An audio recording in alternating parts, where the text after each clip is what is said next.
morning or good evening. Happy 9 p.m. We are back. We are streaming. We're back at it, folks. How do I sound on your end? Is the music loud?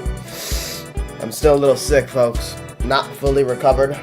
My snot is still green. That's how you know it's a sign that you're still sick. But nonetheless, I'm back streaming as I do. Because of course I am. Folks, if you think that Donald Trump is looking out for you, I very much disagree. But you can call in. We can have a conversation. We can have that debate.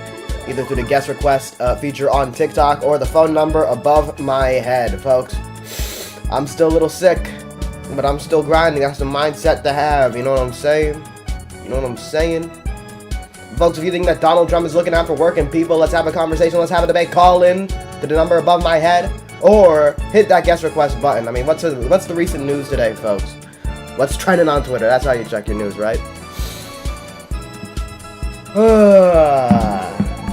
Oh, let me open the stream on my phone so I can, hear myself, too, to make sure the music's not too loud. It might be a little loud, you know what I'm saying? Maybe just a little bit.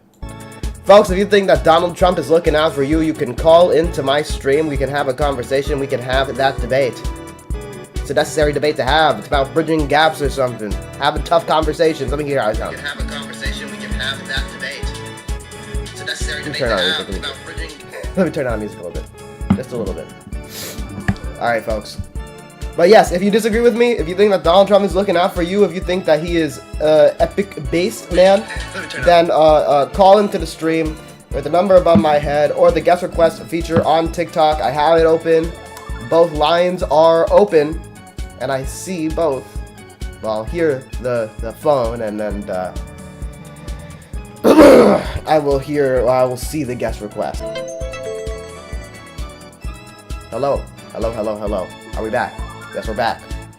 We are back. We're back. We are back. Okay, we're back. Folks, if you disagree with what I have to say, if you think that Donald Trump is looking out for you, if you think that he's a working class hero, looking out for the American people, then feel free to call into the stream, either with the number above my head or the guest feature on TikTok. You know what I'm saying?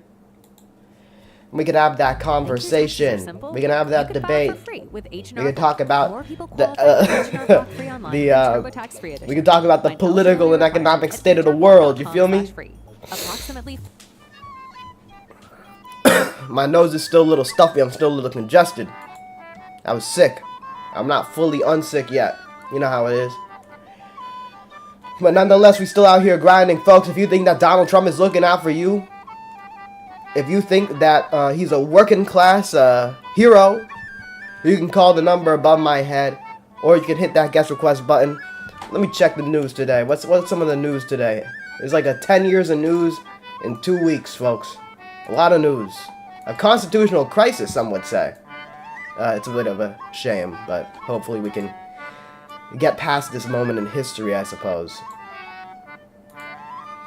I saw this clip of Elon and Trump in the Oval Office, and I guess there was a press conference of sorts, and Elon was the one answering questions. I don't know what was going on there.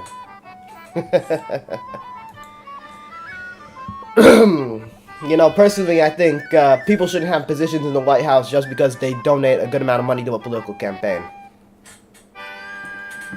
$58 million from FEMA used to pay hotels for migrants in New York. Number one, I don't know how verifiable that is. Frankly, I don't trust Elon as a source. Number two, $58 million is tiny compared to our overall budget. You can cut that entirely. You can cut out the Consumer Protection Financial Bureau. You can cut out USAID. And let me tell you this. We're still going to increase debt, because if debt and a deficit are your priorities, Donald Trump increased the deficit every single year of his presidency. So I would like to see his actual plans to lower the deficit, because cutting out these small-ass things in our budget are not it.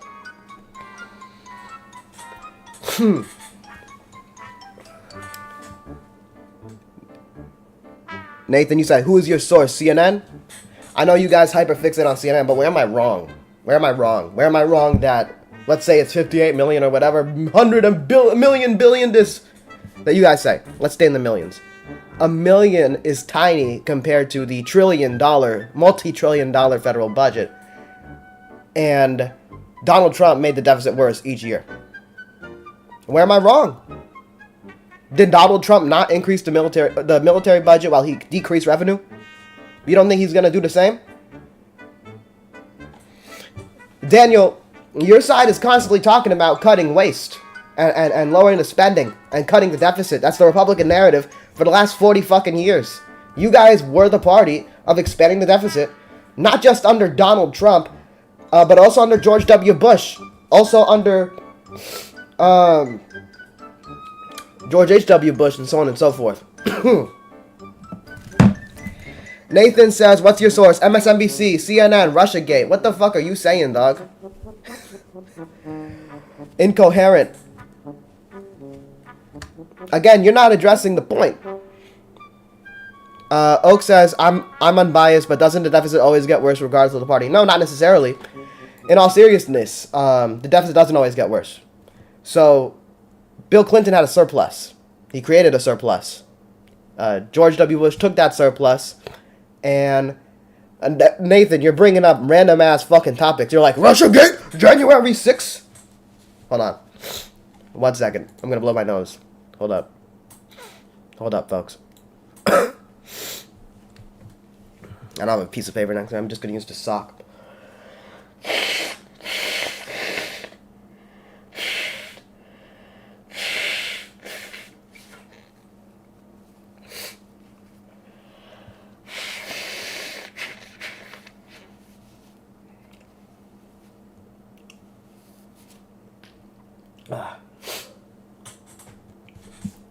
You'll address it, big dog? Are you in the guest request? You're not in the guest request. Alright. So, I'm unbiased, but doesn't the deficit get worse every single party? Not necessarily. Bill Clinton had a surplus. George W. Bush made it into a deficit again. Under Barack Obama, he did have to increase the deficit as a response to the recession that we were currently living in when he came into office, which was a result of the George W. Bush administration's policies and frankly neoliberalism as a whole.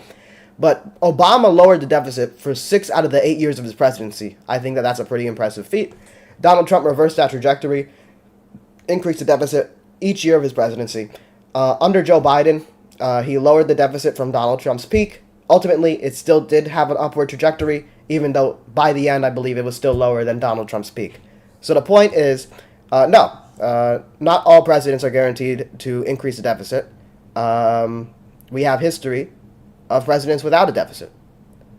This person here says, most normal stream you found? Thank you, brother. Appreciate that. Nathan, I don't know who you're talking to. Nathan Hazelhurst. I think you're having like a schizophrenic meltdown or whatever. You're just bringing up different topics and you're trying to I don't even know what point you're trying to make. You're saying, who's your source? CNN? MSNBC? Russiagate? January 6th? Epstein? The guy you like, brother, was friends with Jeffrey Epstein, rode on Jeffrey Epstein's plane multiple times, openly said Epstein likes him young. He knew what Epstein was up to and he was down with it. If you don't like Epstein, let's see those fucking Epstein files released. Let's see those files released. Hold up. I don't know if I can, hold up. Hold up. We're gonna reset the TikTok stream because I don't know if you can talk about Epstein on TikTok. Again, Nathan, you're not making a point. Epstein, Biden, Harris. What the fuck are you saying, bro? This is why no one takes you conservatives fucking seriously, bro. On some real shit. Because you are out here literally acting like a fucking schizophrenic. Just saying these different topics. Acting like you're making a point when you're not making a point. Make a point, bruh. Make a point. I want you to make a point. I want to hear what you gotta say. Oh, you're a Ralph Nader guy. Okay. Yeah, sure, buddy.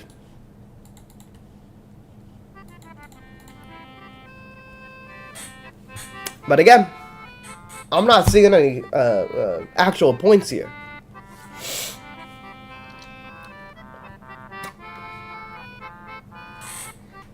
This fucking congestion's annoying, bruh. Oak sent a message, but it got retracted.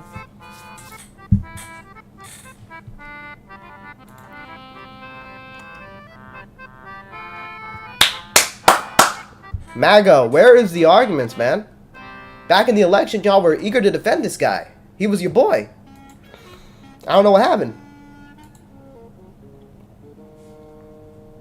But there is 14 people here, so leave some likes, folks. Leave some likes, folks. I'll let you get 14 likes. Even you, Nathan Hazelhurst, leave a like, buddy. You're clearly getting some enjoyment being here, I suppose.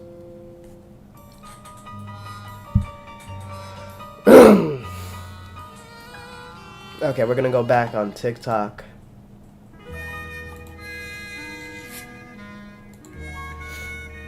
And we're gonna open the multi-guest. Folks, if you disagree with the prompt, if you think that Donald Trump is great, Oak says, I appreciate you're knowledgeable on deficits. Who did what? Pretty impressive. Well, thank you very much, Oak. I appreciate that.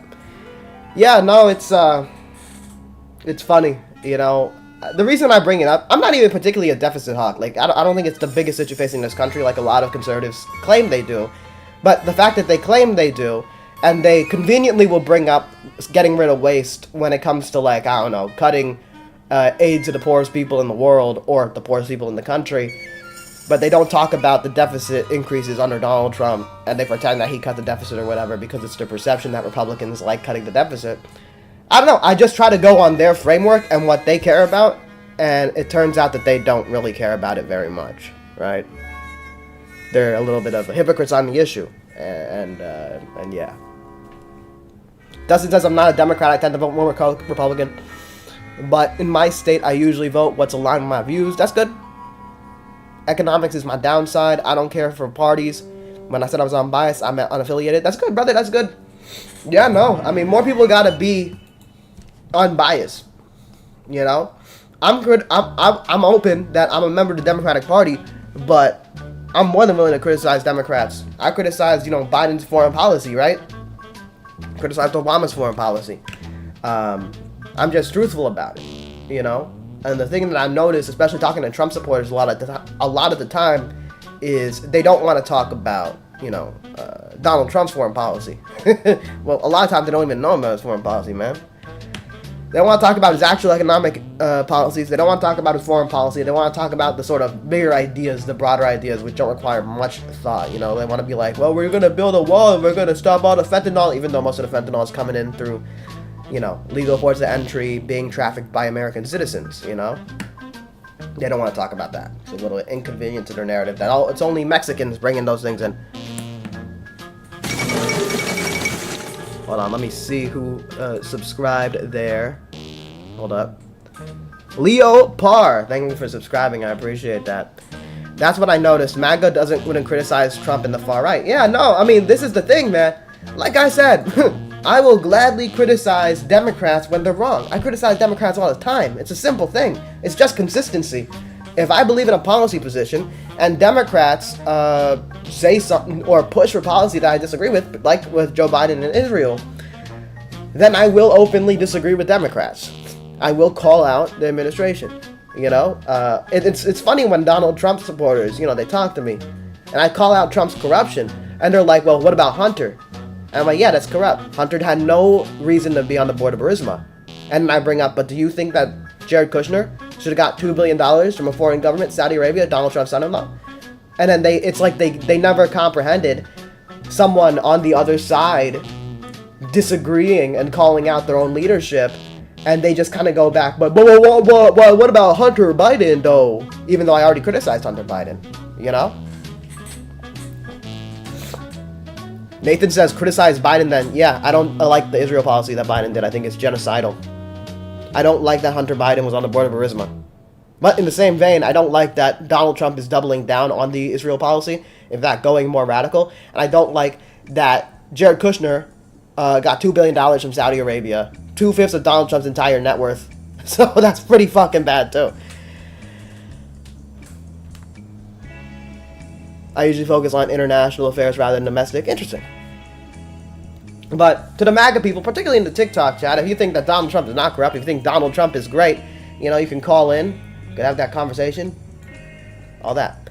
But as the Democrat with a brain, I actually agree with. Well, thank you, James. I appreciate that. Thank you very much, man. You see, When people are willing to have these conversations, I think most people would agree on the issues, you know? It's the same thing with the border. I think most people are not anti-immigration. I mean, a lot of the MAGA hardcore base is anti-immigration. But most people just want legal immigration. So my position is, make our system more efficient so that if someone has a clean record and they just want to work, which most undocumented people do, they should be able to become American citizens the right way instead of having to wait 10, 20 years in a slow and inefficient process. Nobody wants a slow and inefficient process. But few politicians will actually say, let's fix the process, instead of, let's go after the immigrants or whatever. You know? They just want us fighting each other. Exactly. They do. There is people with interest, you know, the top 1%, the billionaire class, that would rather us not come to an agreement on the economics, on these different issues, and they want us to fight about transgender people. They want us to fight about race or whatever. And I think most people, at the end of the day, you can meet a transphobic person, and the transphobic person ultimately, they're not gonna do anything when they meet a trans person. They're just gonna they're gonna kind of be forced to just respect the individual's choice. And ultimately, but people would have you believe that, like, the transgender stuff is the biggest issue in the country. It's not. Transgender people just want to live, and because regular people just want to live. Let them live, and let's focus on the people that have been keeping our wages stagnant. Simple as that. We have European immigrants that are here illegally that ain't being targeted. Exactly. We do.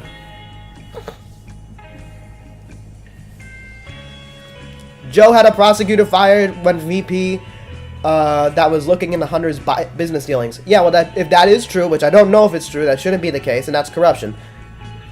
Still, Donald Trump's corruption far overshadows that. Keeping it 100%. Pulling a rug pull crypto scheme 2 days before the inauguration. Your family making hundreds of millions of dollars just from the fees alone, not even counting the gains made from it, you know. 80% of the wallet being held by insiders and family members and so on. It's crazy.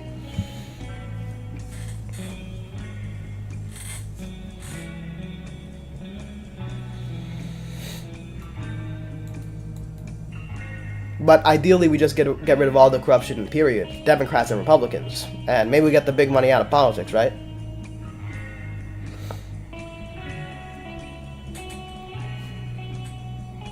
That's my position. Daniel says never gonna happen. Yeah, there's always gonna be some sort of corruption, but ideally you lower it, right? Like, corruption in the United States is pretty bad, but there are some places where corruption is just more in your face. Ours is a bit more. It is pretty in your face, especially as time goes on, but it can be dealt with. James says DOGE is doing a good job. I think. No, I don't think so. I think they're doing unconstitutional work. I mean, at the end of the day, it works like this: the Constitution has the power, or the Congress has the power of the purse. They pass the policies. Let's say to start a new agency or whatever. The president either vetoes or signs it. Most likely, they sign it, right? And we pause the music there. So if it's signed into law by a previous administration, maybe decades ago, a previous administration, and you want to get rid of it, the way you get rid of it is to get a bill through Congress, which gets rid of the program. You don't send unelected people to go into these places to just delete aspects of the program that they just don't like. For example, one of the things they deleted was let me thank the person who just subscribed here. James Page, thank you for subscribing. But yeah, you don't just go in and, for example, there was a thing that made it so that you could pay your taxes for free and do the thing a little easier, right? Deal with it a little easier. And what the DOGE people did was get rid of it. They were like, oh, it's deleted. Elon tweeted it's deleted. Who benefits from that? Nobody. The people, no regular person benefits from that, but TurboTax benefits from that, because TurboTax is a company and companies like it, their whole business model is, damn, paying taxes in America is a little complicated, a lot of forms. Let's hire somebody to do it for me. So they hate the idea of you being able to do it in an easier manner and in a free way. So they decided to give a gift to these tax filing companies, and I think that's one of the most clear examples of, like, their actual intentions. Also, I'm not principally against them inherently getting rid of it. But like I said before, you want to get rid of a program, pass a bill. Pass a bill, get it through Congress, and there you go. People who voted for Trump knew Musk would be involved in the administration. Yeah, they would. They did. I don't think they knew to the extent, because even people that don't like Musk didn't expect the extent, right? And overall, people are not happy with what's going on because the unconstitutionality is very clear. What if it was not approved by Congress? I would need to see the specific thing that was either approved or not approved, right? And Daniel, you said the DOGE people are working with the Treasury Department. I don't think they're working with the Treasury Department. I think they got rid of a lot of the people that actually know what they're doing, and they're letting like practically teenagers, or like some teenagers, some like early 20s people, go in there and get access to all our personal information. ICE Agent 47 says, not happy seeing our tax money is where it's going and it's being wasted, and you spelled wasted wrong. You spelled it like waste, like in your fucking body. WAISTED, right? Brother, no. You can go look at Elon's approval, and you can see people are not happy with an unelected billionaire just getting to go in there and make decisions for themselves that directly benefit themselves. For example, getting rid of the Consumer Protection Financial Bureau. You guys think that's a good idea? Cost something so $1 million. It returned the people $20-something billion. That's a really big return on investment, by the way. All right. You're 100% correct. Catch you another time. James Page. All right. Have a good night, James Page. John, are you Scottish? No, I'm not Scottish. Trump is the champion. Mitchell says. I disagree with that. Dustin says Trump's the champion of Satan. We Asked AI. What's up, bro? What's up? We Asked AI. How you doing? Patriot Government TV says, sup, Nathan? Hello. U.S. conservatives are happy right now with Elon in there. I mean, maybe in your circles, right? But I've heard people saying that they know people in conservative parts of the country, conservative individuals, that also happen to work for the government. And they might not work for the government, but because they know someone that works for the government, they know that person is just getting sacked or forced out, and they are personally offended by that. So there are many conservatives that are not necessarily happy by that.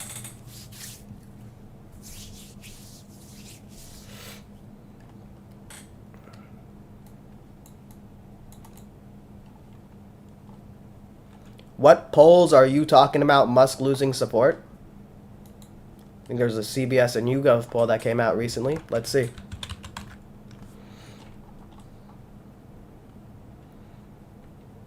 Elon and DOGE influence over government operations and spending should be. And you have 31% and plus 18% saying not much or none. You have some people saying some, right?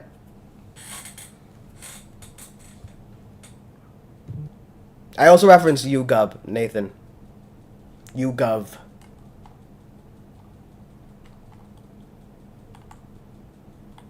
Overall, unelected billionaires and robber barons should not have power in our government just because they donate to it. I think that it is perhaps the most naked example of corruption and oligarchy that a billionaire, particularly the richest guy in the world, gets to donate to a campaign and gets to more than double his wealth, right? Do you guys think that billionaires should be able to donate to a campaign and double their wealth?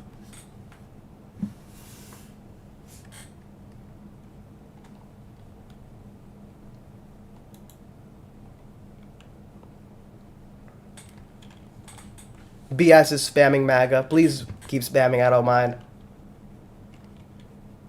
Yes, I do, though, but I'm a Democrat. Patriotic government, no. I mean, corruption's bad. I don't know who you are or why you're down for that. Keep individual limits. I'm fine with individual limits. I'm fine with, for example, if people, for example, donated the $3,000 limit and under that only, right? But when Elon Musk has like a super PAC, hundreds of millions of dollars into the campaign. Maybe I misread you, Patriot Government. Right? He's here to stay. Elon? Yeah, sure. I mean, you can tie yourself to the billionaire, bro. You can do that. You can do that. Tie yourself to the billionaire. Tie yourself to the robber barons. Tie yourself to the oligarchs. I wouldn't recommend it. BS.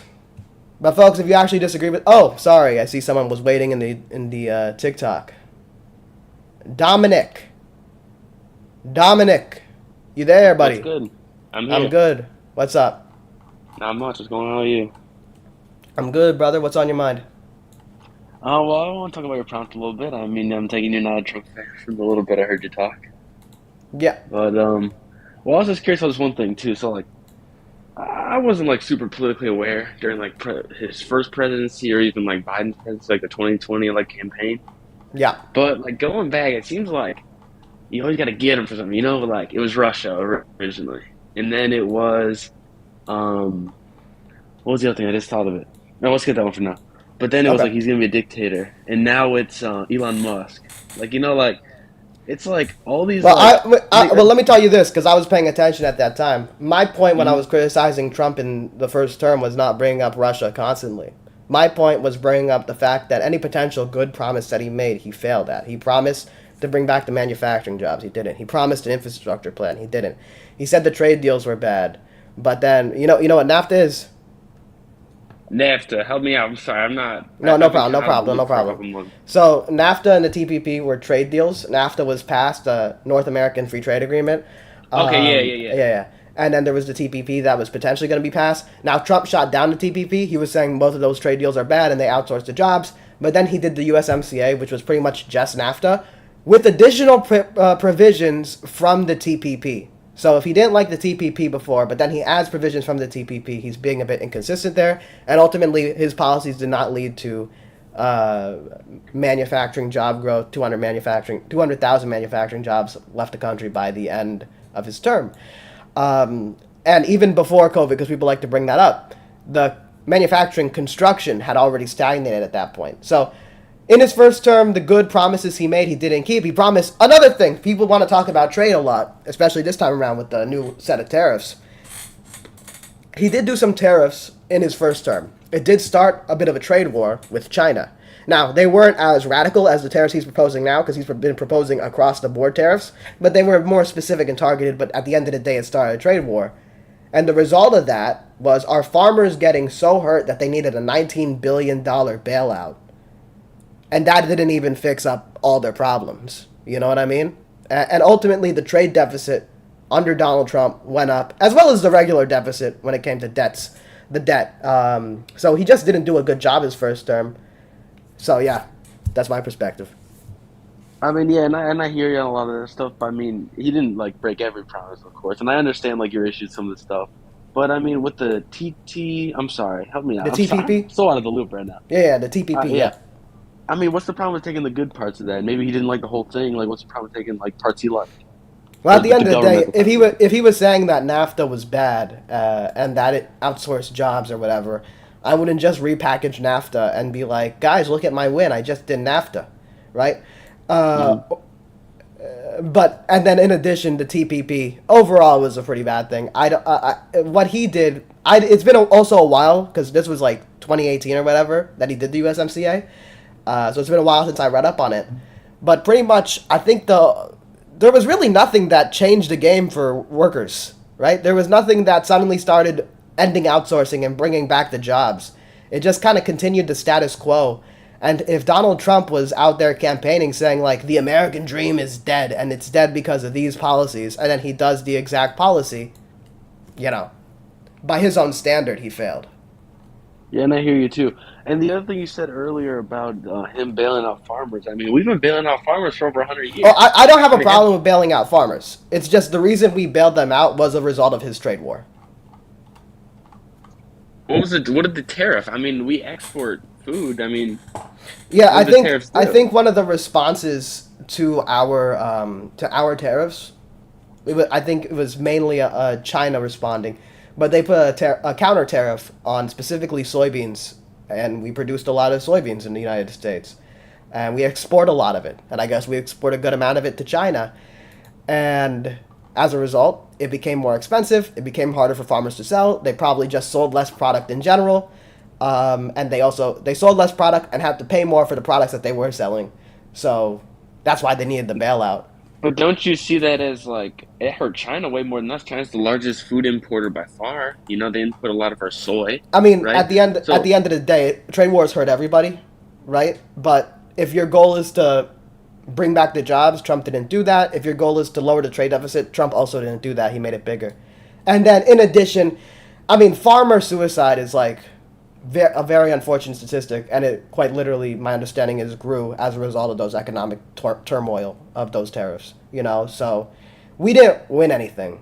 That's the problem. I want to win. I agree with Trump when he says we should win, but we don't win under him. No, I think what's interesting too is I don't really see this like this, and this is where I kind of disagree with him on.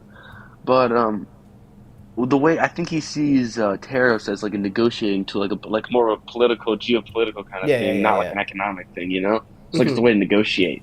You know, and he saw Colombia and stuff like that, right? And like Canada, it's like he gets what he wants. I did see that, but I can explain that as well. I mean, it's an interesting point because MAGA. I'm not calling you MAGA per se, but I'm assuming you're more of a Trump supporter than not.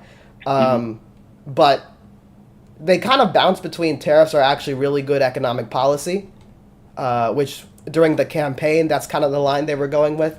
During the transition, they kind of went to that point that it's just a negotiation tool because they know like tariffs are inflationary inherently.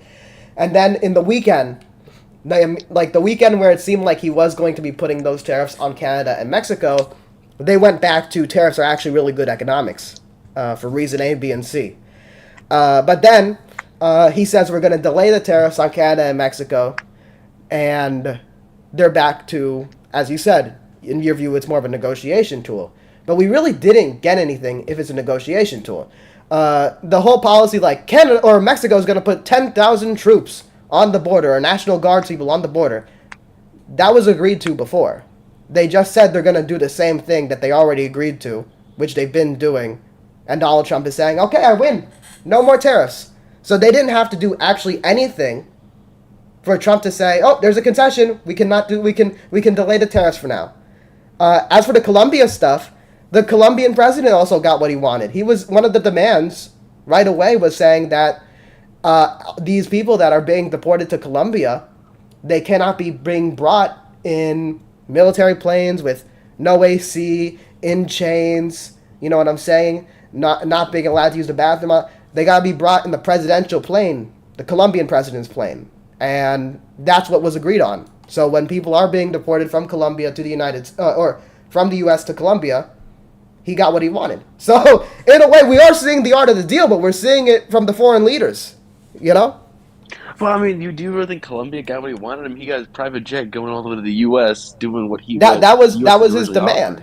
His issue was people that are Colombian, no matter the background, no matter the reason, but they're being treated like animals in chains, in military planes, no AC, no food, no bathroom, completely inhumane conditions. The initial thing he was saying, if you're gonna fucking deport these people, you put them on my plane. And, you know, Donald Trump gave him what he wanted. But at the end of the day, you know, you keep doing, I'm going to threaten tariffs, I'm going to threaten tariffs, I'm going to threaten tariffs. At some point, it's going to escalate. And we're already seeing right now, the United States put tariffs on China. 10% tariffs. China retaliated with like 15% or so tariffs on specific targeted goods. But most likely, we might see that increase, and we don't even see the full result of just this minimal response from China. And if he, for example, did decide to put tariffs on Mexico, on Canada, on Colombia, on these many different countries, they're just going to turn to the other big industrial country in the world. They're going to turn to China. It's going to help China's economy.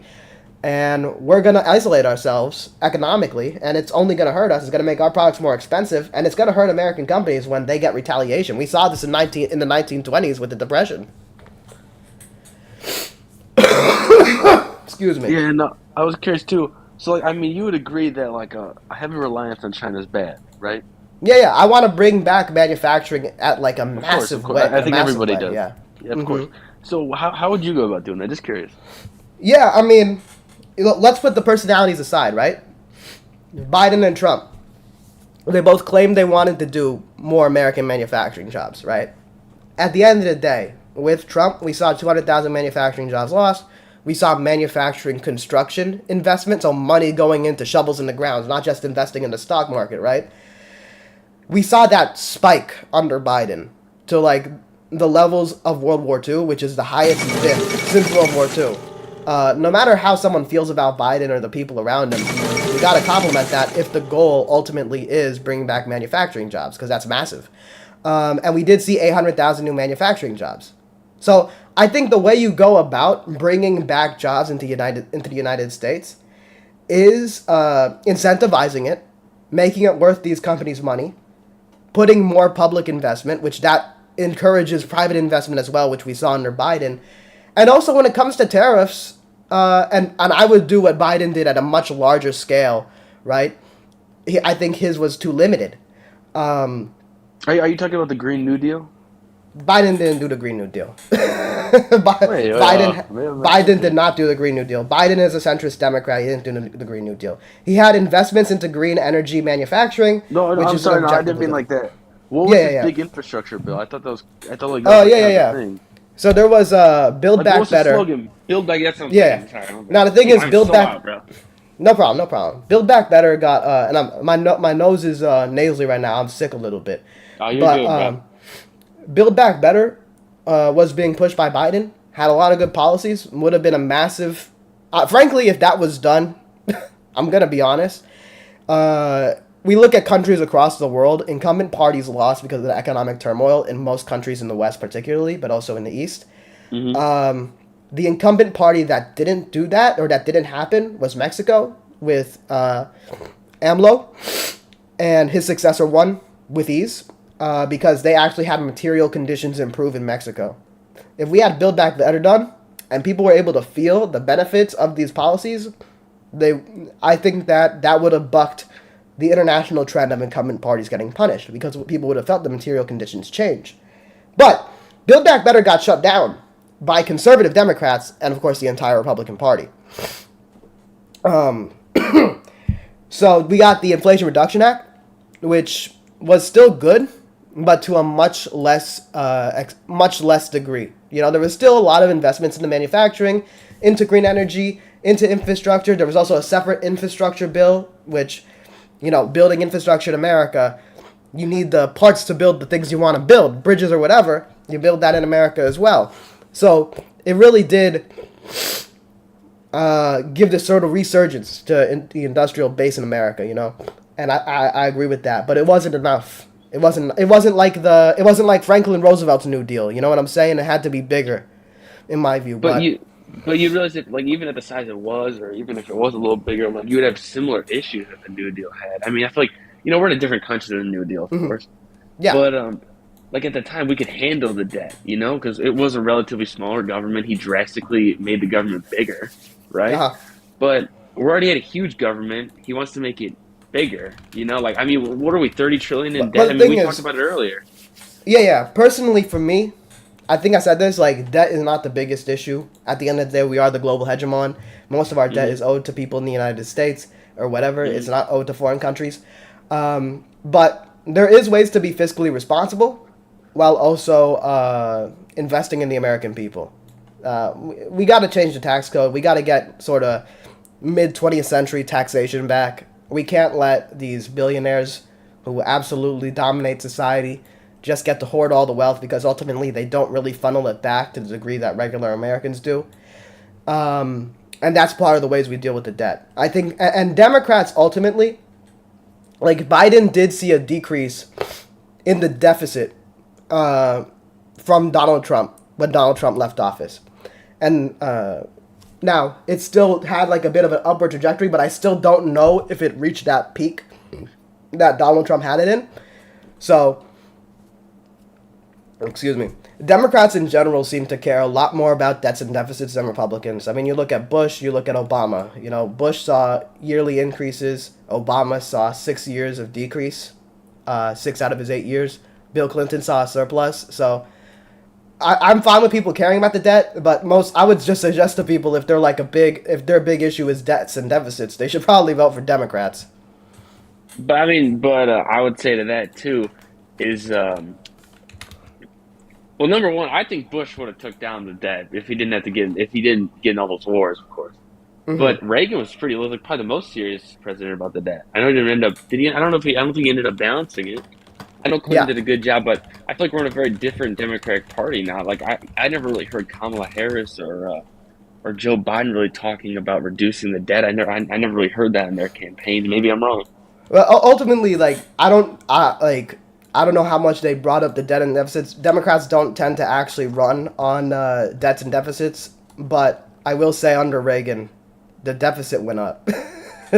Like it just did. What? I'm looking at it right now. We literally didn't have a surplus until like the 2000s, or like the late 90s and early 2000s, and then it went away immediately. 90s, I think. Late 90s, yeah. Republican trickle down economics just doesn't produce surpluses when it comes to government spending. It produces deficits, you know. I mean, to me too is they both want to get rid of the debt in different ways though. Like Democrats want to tax more, and the Republicans want to make the government smaller. And I feel like Republicans don't want to make government smaller. Maybe Republican voters, right? But at the end of the day, I talk to a lot of Republican voters, and they don't seem to really care when Donald Trump expands the government. But go ahead, sorry. That's where I kind of disagree, and you could say MAGA is kind of its own thing. Yeah. Wait, sorry. Go ahead. Wait, hello? Oh. Hello, you there? I didn't lose connection, did I? I see the chat moving. Yo, Hello. Okay, I can hear you now. I just got a call. It like completely glitched me out. My bad. Yeah, no problem. Somebody in the chat real quick says he's literally firing government employees. Solfain, you can fire every single government employee, but it's not going to make a dramatic reduction of the deficit. Okay.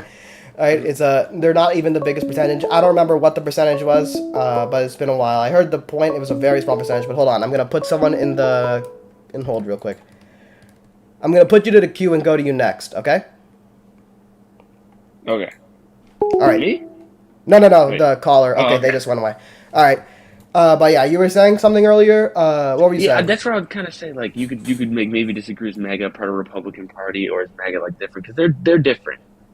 I would say I voted for Trump. I don't know if because Republicans always want smaller government, right? That's kind of like one of the big things they run on. Yeah. But I wouldn't say MAGA is like that. I think would MAGA. Say maybe. I think MAGA is. I don't think MAGA is that different from the typical Republican. I'm just gonna be honest. I mean, yes, there are some people that vote exclusively for Donald Trump. Like it shows up in the numbers. Like for example, some Senate races had lower turnout compared to like the presidential race in certain states because people came out specifically for the presidential race and did not vote down ballot. So I guess those people might be considered MAGA, but those people are not even the loudest voices of MAGA or even the most enthusiastic supporters of MAGA. I mean, a lot of the people that would be described as MAGA are, for example, the people that call into this stream, right? Mainly like the YouTube people. And they come in a variety of ages, a lot of older people. And these are people that would have literally voted for Reagan back in 1980. And they describe themselves now as MAGA. There's some people I've heard describe Reagan's movement as MAGA. And the thing is, there's a lot. Like he said the words, make America great again. That was his slogan. That was his slogan, yeah. But the thing is, like, there's just a lot of inconsistency on policy. Because Reagan was the one that ushered in neoliberalism. He was the one that ushered in trickle-down economics. On certain issues like immigration, he was fine with people coming here. And back in those days, the Republicans were fine with immigration, particularly because in their view it was good for the economy. Now, I feel like 1980s. Yeah. 1980s immigration was pretty different. I'd be curious the numbers. 1980s immigration. I don't know. I don't know the than numbers now. off the top of my head. I think after the 1960s, we did see a pretty dramatic increase. So We like go through like spurts. yeah, we go through You know, like spurts. We go through spurts. Yeah. 50s, 60s were pretty high. I think the 2010s are going to be pretty high. Probably the early 2020s pretty high. Yeah, and but again, like they had this more like money, economics, finance point of mind when in their decision making, and that's why, for example, they did massive tax cuts. That's why they were for amnesty. That's why. But this MAGA today is a lot more ideological in the sense they are specifically anti-immigrant. They don't like them. They don't fuck with them. They say, but the things though, when they're put up to the test, what they actually believe in, I don't know. They're flimsy with it. You know what I'm saying? Like, I wouldn't say. I wouldn't say yeah. I wouldn't say MAGA's anti-immigrant. I think they're against like huge amounts. You know. I think I don't know, bro. I talked to a lot of MAGA. I'm just gonna keep it real. I know what you mean. I definitely know what you mean. Yeah, I talked to a lot of them. A lot of them are like even if you explain like, yeah, I'm for legal immigration. I don't want illegal immigration. I want a more efficient system that is able to take people that have clean records, that will work and not commit crimes and so on and so forth, and let them be American citizens like the rest of us. Let them have the same labor protections, and they will be against that position because they just don't want these people here or whatever, right? But also, again, one of my big issues with MAGA is the inconsistency, right? So Donald Trump ran and as like the quote-unquote pro-peace candidate. Now, his record in his first term doesn't show that. But then his actions in this term also don't show that. He's threatened Canada, Mexico, Greenland, Denmark, and Panama. He has announced that he wants the United States to annex Gaza. And overall, when you look at his record, that's pretty random. Yeah, that's a wild thing. We've jumped from like George W. Bush's his own form of sort of 21st century imperialism, and we went back to the Victorian era, where instead of just, I don't know, fucking getting rid of a dictator and occupying a country and eventually leaving or whatever, we just want the land now. We're gonna make it a beachfront property owned by Americans or whatever, which is kind of crazy. But in his first term, he was a warmonger then too. He increased drone strikes 432%. He gave Saudi Arabia and Israel everything they wanted because he received money from them. He received Adelson money from the Adelson family from both of his campaign, or all three of his campaigns. He got $2 billion from Saudi Arabia. Jared Kushner got it, and then he got hundreds of millions of dollars from the hotels and his many businesses, the Live Golf Tour. So it's like, yeah, but these people will talk a big game about being anti-war, and then when you point out all those facts, they're like, no, actually, I think it was okay to support Saudi Arabia's genocide in Yemen. It was good, actually. Which is I would just yeah. Go ahead, sorry. If you want to talk about Yemen like that, I mean, we were backing a country that was backing a country. You know, like we weren't like in. I don't know how involved the U.S. exactly was in the Yemeni civil war. Mm-hmm. I think it's still going. I don't. Yeah, I so don't this think is the thing, though. We're too involved. We were in giving money we're their Saudi big supplier of Arabia, weapons, you know. plenty. Yeah, we're their big suppliers of weapons. That's the thing. Oh, and yeah. Donald Trump was given a bill made by, a progressive Bernie Sanders, but also a conservative Mike Lee. And Mike Lee, when I say he's a conservative, is a real fucking conservative. He doesn't even like Social Security, right? But they made a bill together that passed through Congress that essentially would stop the sale of United States weapons to Saudi Arabia while they're committing to what they're doing in Yemen. And even though it had bipartisan support from Republicans and Democrats, he still vetoed it. And then he did get rewarded from it, $2 billion to his son-in-law, which is insane to me. People talk about Hunter Biden and stuff. I agree. Hunter Biden being on the board of a foreign company is corruption, and he had no business being there.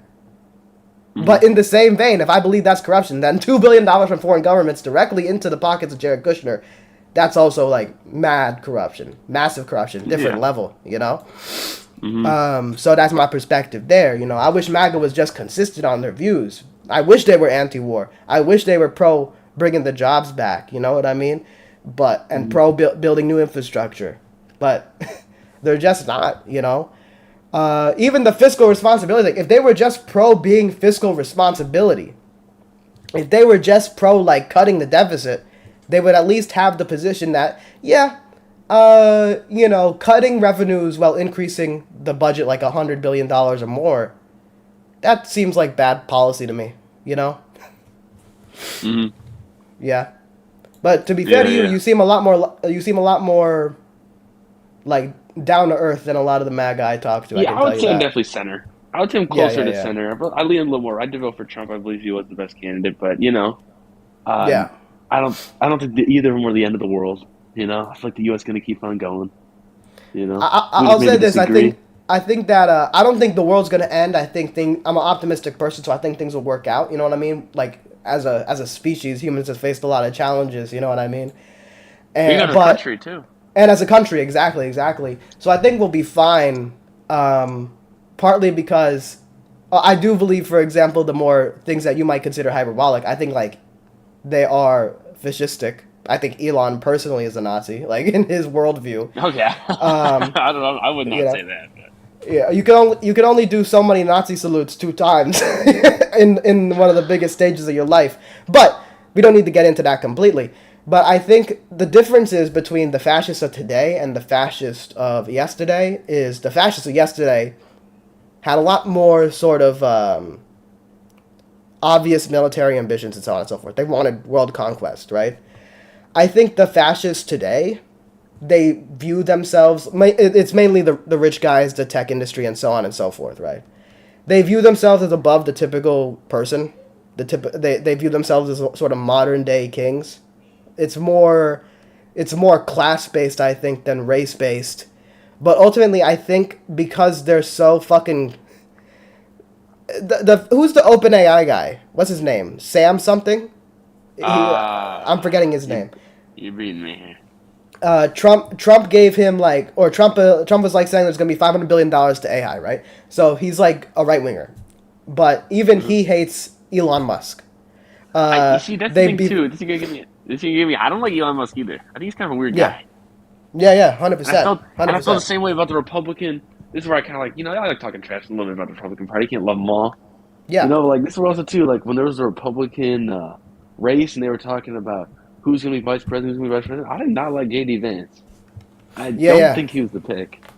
J.D. Vance was crazy. If you're like, I don't think he's a bad guy. I don't think he's the worst choice ever.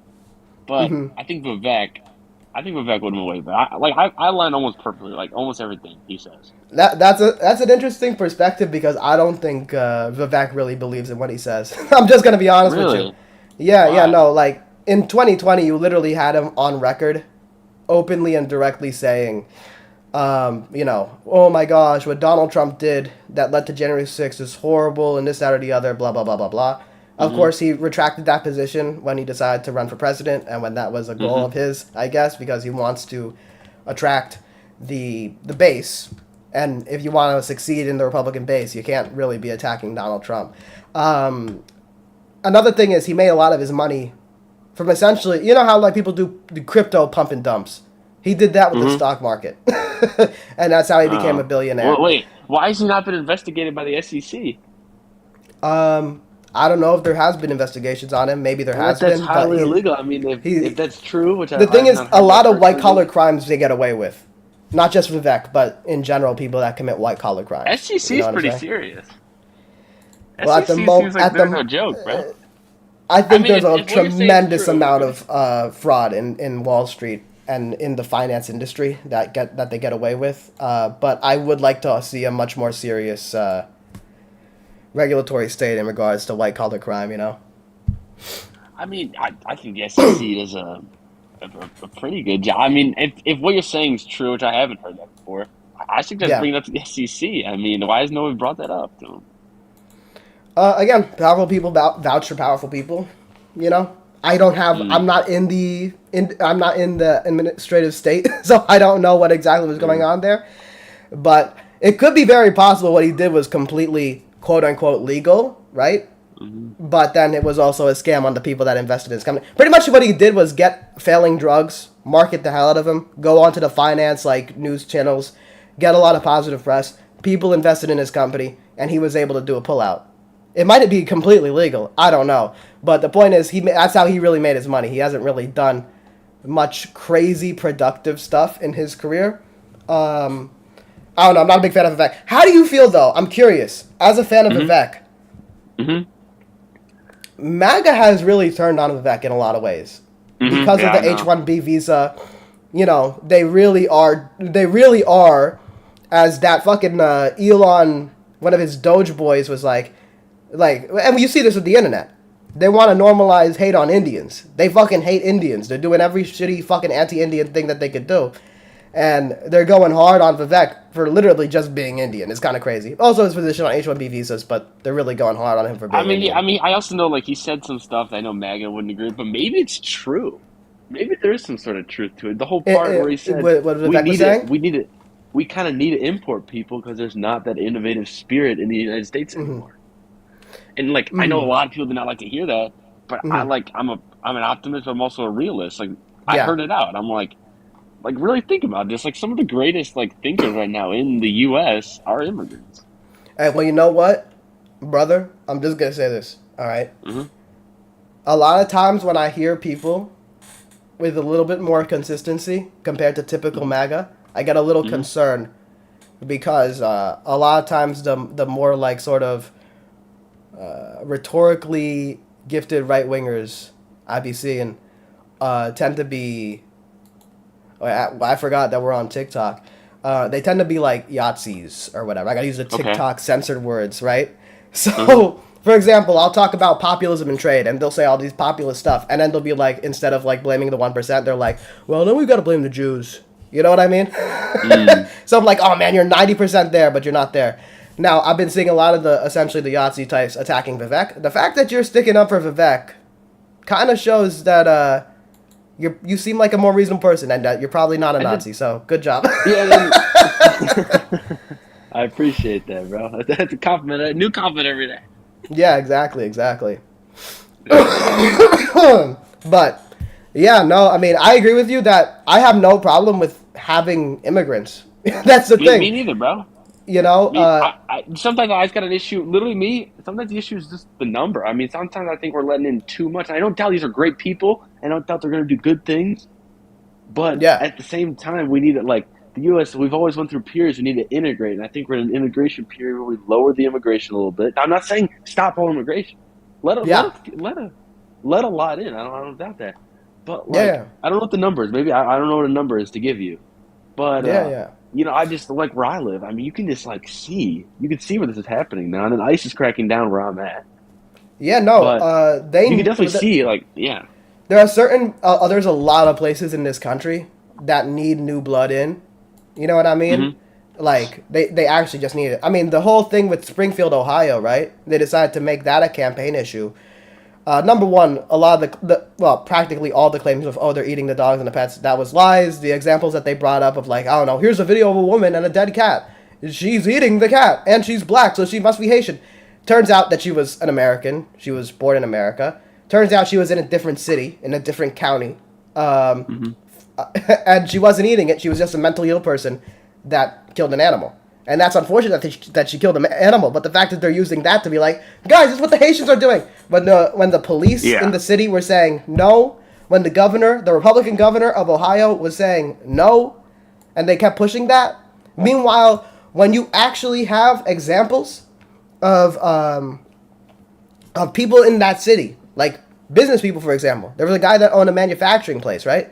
And he was saying, these Haitian people, they come to work, they come ready to work, they come willing to work hard, they have a good mindset, you know what I'm saying? And they and the revenue to that city, the tax revenue, and so on and so on, like that city was being brought back to life. Now, I don't know the status now, right? They might be doing a lot of deportations there. So, you know, that's an example of an American city that was benefiting from immigration, and somehow they took that example and they tried to make a panic, tried to make a whole angry mob, mainly because there were, there was actual white supremacists that came to those city council meetings and said, there's a lot of Haitians and that really pisses me off. You know? Yeah, and then like I would also mention the example, like I'm in Chicago, right? I love this. I love this city, you know? I'm lucky enough to have a job.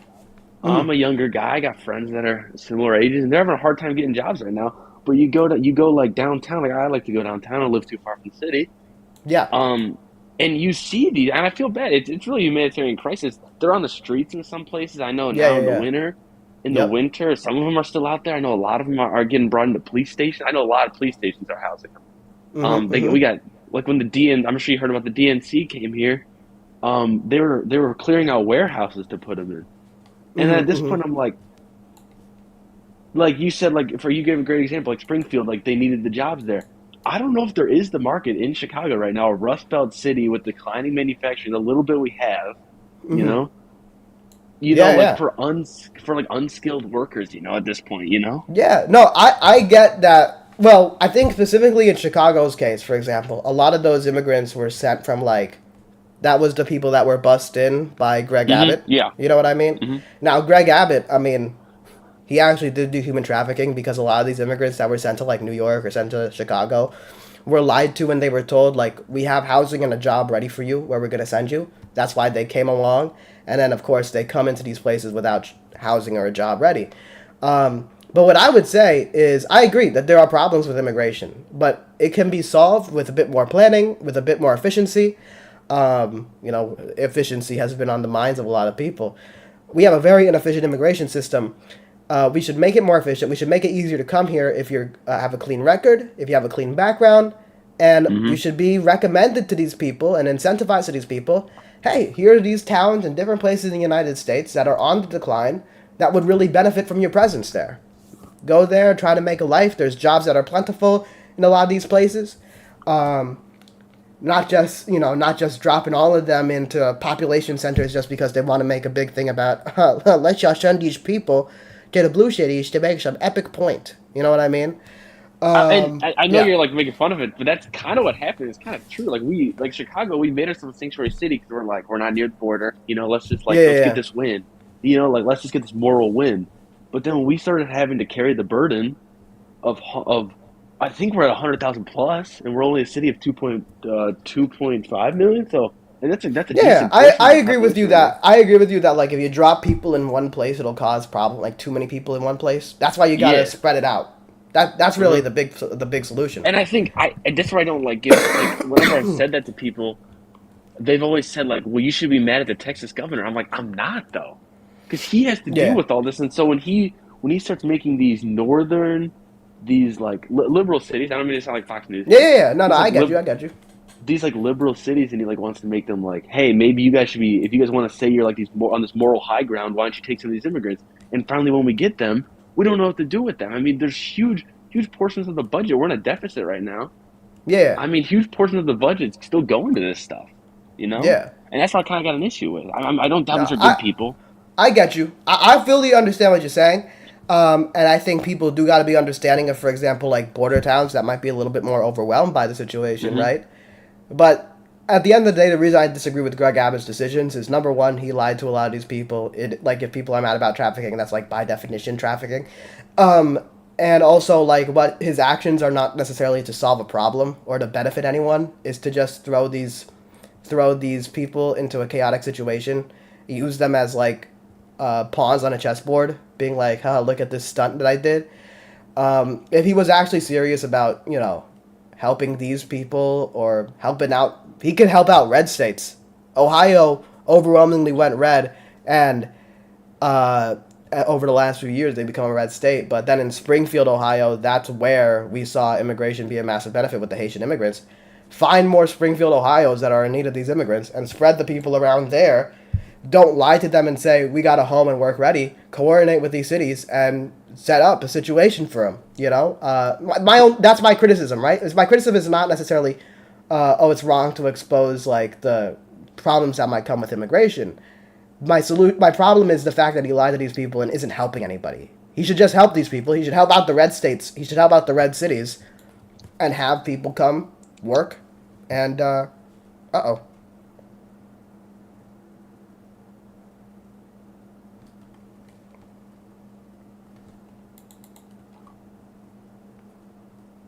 don't know what happened to TikTok there. Anyway,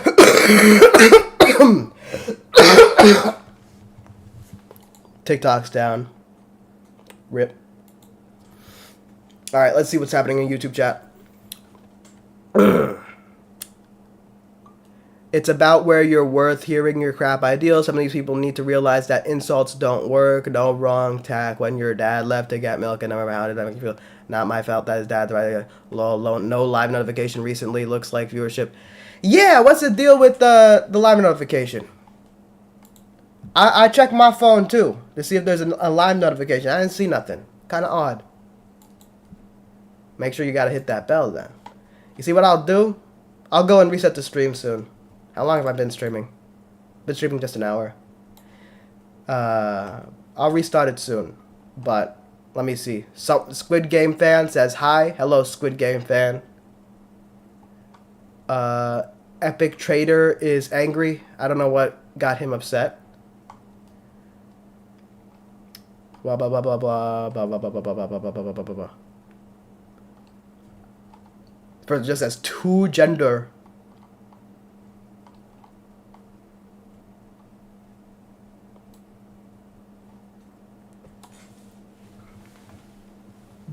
So what's the point of all this? Or you're just spouting lies and stupidity to get your facts straight?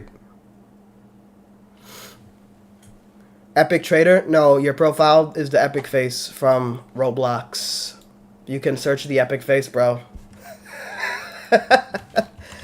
I saw your face or your profile picture. That's why I said that. Typical democracy from the blue side. You didn't even type Democrat right, dipshit. Alright, hold up. I'm gonna restart stream. Be right back.